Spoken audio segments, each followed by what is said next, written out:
These people have served years of jail, and their lives have been ruined. And in many cases, listen to me for a second. Yes. Stop interrupting. I apologize. And there you are. This is not the Donald Trump they're used to dealing with.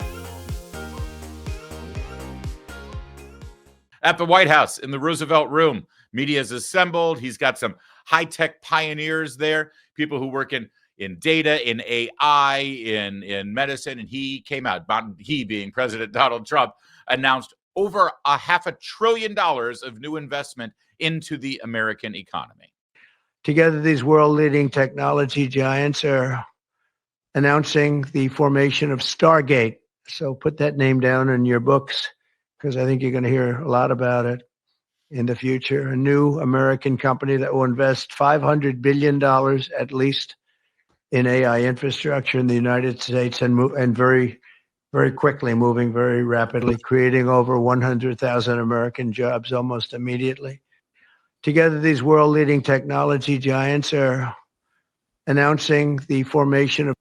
Sorry about that. Had an audio glitch. You can still hear the video, right? Yes, Kevin? Yes. Thank you. Sorry about that. So there it was. That was the announcement that was made. And then they brought out each of the various executives and they said their thing. And they kept saying, yeah, we're going to do $500 billion here and we got billions here. And none of it would have happened without Trump. And it was a great moment. It was all planned. It was all choreographed. It was all scripted.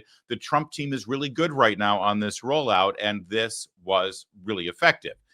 Then Donald Trump turned to the assembled media and did something that his predecessor rarely did, if ever did.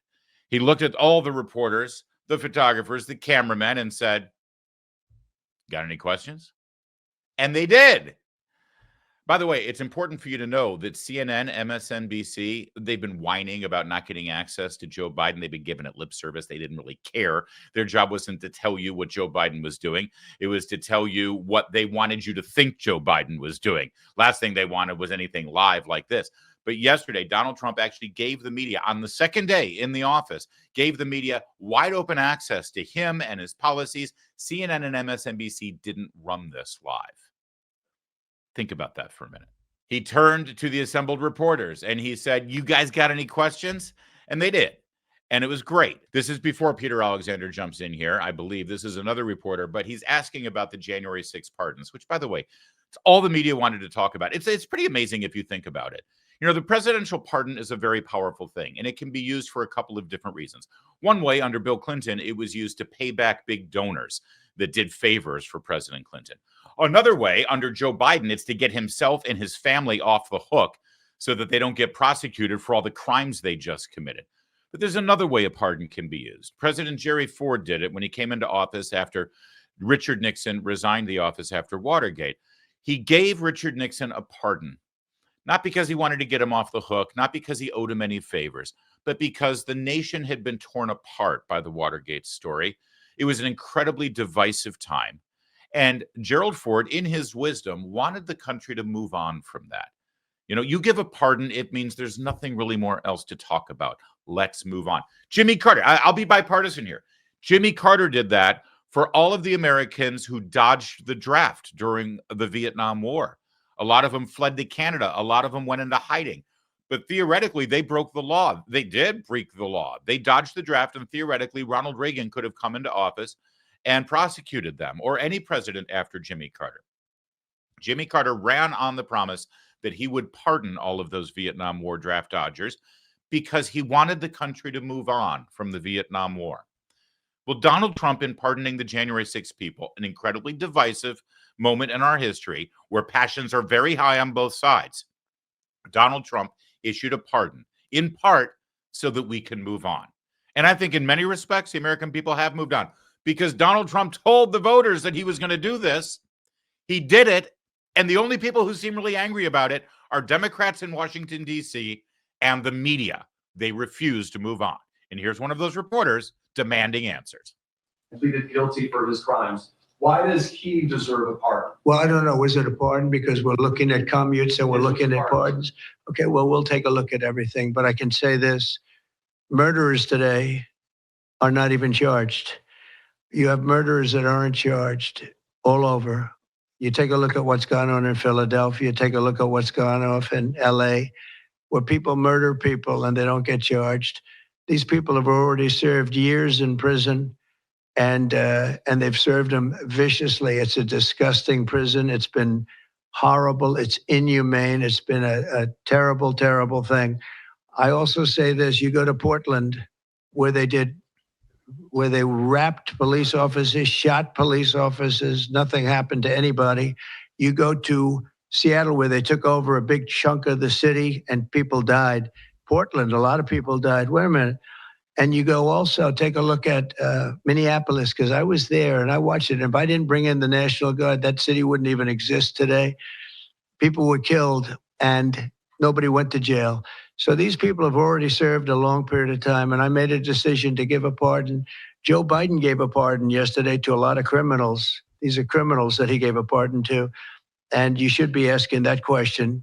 Why did he give a pardon to all of these people that committed crimes? Why did he give a pardon to the J6 Unselect Committee when they burned and destroyed all documents which showed that they did what was wrong, not me? Wait a minute.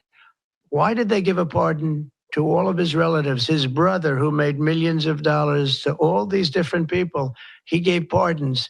That's the question you should be. Yeah, that is the question they should be asking. Then we turn to Peter Alexander, as I promised, from NBC News. And just in that exchange right there, you saw him say, wait a minute. That's an important move here, and you're going to see a lot more of it, because it does two things. It lets the people watching at home, these reporters are very rarely on microphone, only the president is. So the people who are watching at home or watching a clip later, they won't know how rude and obnoxious these reporters are, screaming at him and asking questions and interrupting him. So by Trump doing that, basically he says, wait a minute, to let people know that he is being interrupted, but also he's taking control of the situation and saying, excuse me, can I finish here? Who the hell do you think you are? You asked me a question. What do you want to debate me? You want to argue with me? And when it comes to Peter Alexander, NBC News, yes. The answer is yes. He wants to debate President Trump instead of ask a question and get an answer for his viewers. Watch this. You're a president who has long said that you back the blue, but aren't you sending the message that assaulting officers is okay with these pardons? No, the opposite. In fact, I'm going to be letting two officers from Washington Police, D.C. I believe they're from D.C., but I just approved it. They were arrested, put in jail for 5 years because they went after an illegal, and I guess something happened where something went wrong. And they arrested the two officers and put them in jail for going after a criminal, a rough criminal, by the way. And I'm actually releasing. No, I am the friend of police, more than any president that's ever been in this office. More than 400 of the people that you pardoned, though, assaulted officers. So I want to ask you about the Vice President, J.D. Vance. He said, this is a week ago, he said, if you committed violence on January 6th, obviously you should not be pardoned. Why is your Vice President wrong? Well, only for one reason. They've served years in jail. They should not have served, and they've served years in jail, and murderers don't even go to jail in this country. And we had 1,500. We have 16 under review. As you know, we commuted about 16 of them because it looks like they could have done things that were not acceptable for a full pardon. But these people have served years of jail, and their lives have been ruined. And in many cases, listen to me for a second. Stop interrupting. They've served years in jail, and if you look at the American public is tired of it. Take a look at the election. Just look at the numbers on the election. We won this election in a landslide because the American public is tired of people like you that are just one-sided, horrible people in terms of crime. You don't talk about all the people that have been killed and what happens to those murderers. Murderers get no time. You take a look at some of these DAs. They go after political opponents, but they don't go after people that shoot people in the street. They're caught. They know where they're living. They know everything. They don't even go up to pick them up anymore. They just let them live there. They know all about it. They have their pictures. They have the tape of the shooting, and they don't even go up and you're talking about this. No, we pardoned people that were treated unbelievably poorly. In the history of our country, there's never been anything take place like this. They're still looking for them. Everybody. We are, though, and we're getting them out of the country. We just started that. We're getting them out of the country, and they're going to be gotten out of the country fast. They came in illegally. from jails and from prisons. They killed many people. Some of them killed many people. About 50% of them killed more than one person. They were released into our country. That's what we're focused on, not the kind of nonsense you're talking about. That's right. That was great. And Peter Alexander wanted to continue, and that was it. Trump shut him down. But you can see him debating. You can see him arguing. You can see it in the split screen. I love the moment where he said, quiet, stop interrupting me. What you didn't hear on microphone was Peter Alexander then said, I kid you not, I apologize, sir. I'm sorry. That's right. You better be. The reporters are absolutely in panic mode right now because they think that they can bully their way through this administration the way they did back the first time Trump was in the White House. And I'll be honest with you, back the first time, I think that there was much more concern on behalf of President Trump and his team there at the White House about trying to make nice with reporters, trying to defend themselves to reporters, trying to help win a debate with reporters. And so these guys are coming in here now thinking, oh, it's time to debate with Trump again. And I'm going to get my big moment and I'm going to become a star and I'm going to like go toe to toe with Trump. And here's the thing. This is not the same Donald Trump. And it's certainly not the same White House. Donald Trump's inner monologue at all times now is, I don't need you to like me. I don't need to win an argument with you. I just won the ultimate argument. They've thrown everything at me. What are they going to do to me? What are you going to do to me at this point? What are you going to impeach me? Done that twice already. What are you going to do? Try to arrest me and put me in jail? Thank you. Been there.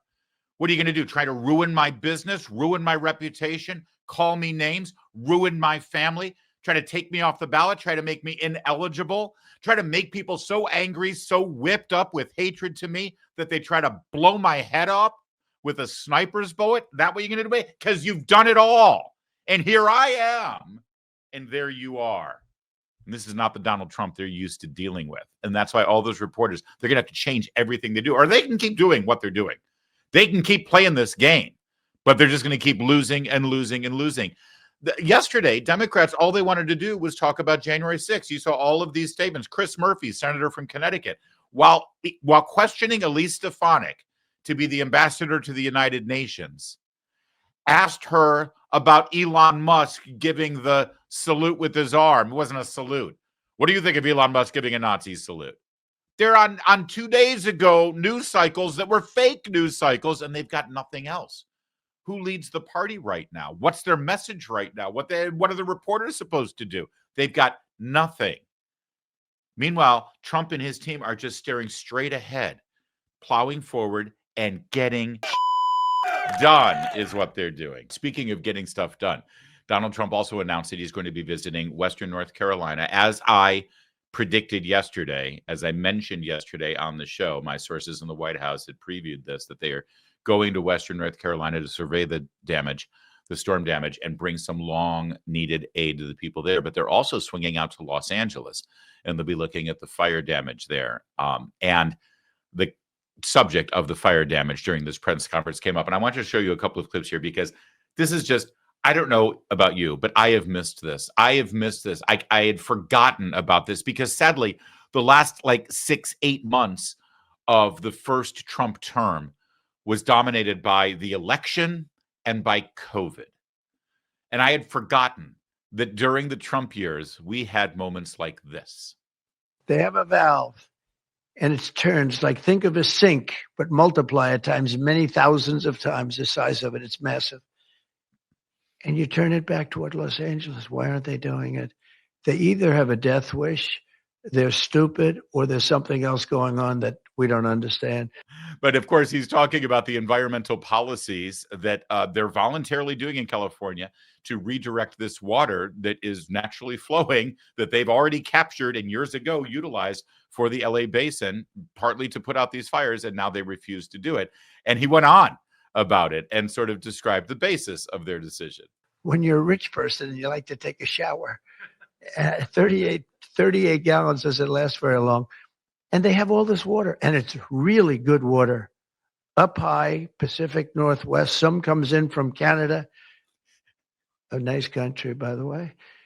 Hold on. I got to pause there. Hold on. You know that as President Trump took the oath of office, at some private time on his way back to the Oval Office, or maybe a briefing with some of his advisors, maybe his chief of staff, he was told, by the way, Mr. President, if you could, it's time to lay off Canada a little bit. You're president now. You're not a candidate. You're not president-elect. The people in Canada, we have friends there. They're starting to get a little concerned about all the talk about the 51st state. Maybe we should take it easy on Canada. So then he's talking about the water in California, and he says, some of it comes from Canada. And what does he do? Some comes in from Canada, a nice country, by the way. Come on, that's gold. That is fantastic. Anyway, then he kept talking about the water that's flowing in, the water that's doing this. All right, let's watch. Comes in from Canada, and it comes all the way through California, and they're restricting it. You even have the half pipes, the half pipes, the cut pipes, big ones, bigger than this room, and they're going all the way down, and they're bone dry, and they could be loaded up with water. But isn't it incredible that they don't do it? And it's to protect the Delta smelt. It's a fish that's doing poorly anyway. But I said, how are you protecting the Delta smelt by not giving it water? It's a fish. It needs water. Nobody can answer that question. Fish got to swim. How are you helping a smelt? By stopping the flow of water. It's a good question, by the way. President Trump says that nobody can answer it. I actually think I know the answer to that. I remember from when I lived in California and the Delta smelt controversy began. I believe that in those the pipes that flow all of this water down, there are grates. The Delta smelt gets into this water. The grates are, I'm not sure what the size of the grates, but the Delta smelt gets caught in the grate and dies in the grate. I believe that's the problem, but it doesn't matter. It's a fish. How many fish do we have? Why do we need to? It's fine. They're idiots. They're stupid. Trump's going to fix them. But seeing him go on and on about how when you're rich, you like to have a shower and you need the water. And they have the water, but they choose not to have the water. And it's great water. It's the best water. It comes from the mountains, some from Canada, very nice country. And why don't they do it? Because of a fish, a Delta smelt. Hearing him say Delta smelt and the way he says it makes me happy. All of that makes me happy. All of it makes you happy. All of it makes Saturday Night Live writers very happy. And it makes reporters in that room very, very sad. Very sad indeed. Increased tariffs on our trade partners, absolutely on the table and being worked out as we speak. Tax cuts being worked out in the Ways and Means Committee, soon to be part of a big reconciliation package on the House floor. Regulation changes already being implemented through executive order. That's why right now gold is a viable diversification tactic now more than ever. With all those things in the news, it's affecting everything in the economy. Birch Gold is the only gold company I endorse. They're releasing their ultimate guide for gold in the Trump era. It's a great book with a foreword by Donald Trump Jr., and it is yours for free, along with Birch Gold's free information kit on gold. Now, that book, Ultimate Guide for Gold in the Trump Era, it's got a foreword by Donald Trump Jr. Get both of these amazing, very informative works. Just text my name, Larry, Larry, to the number 989898. Birch Gold is the company I recommend to help you convert an existing IRA or 401k into a tax-sheltered IRA in gold.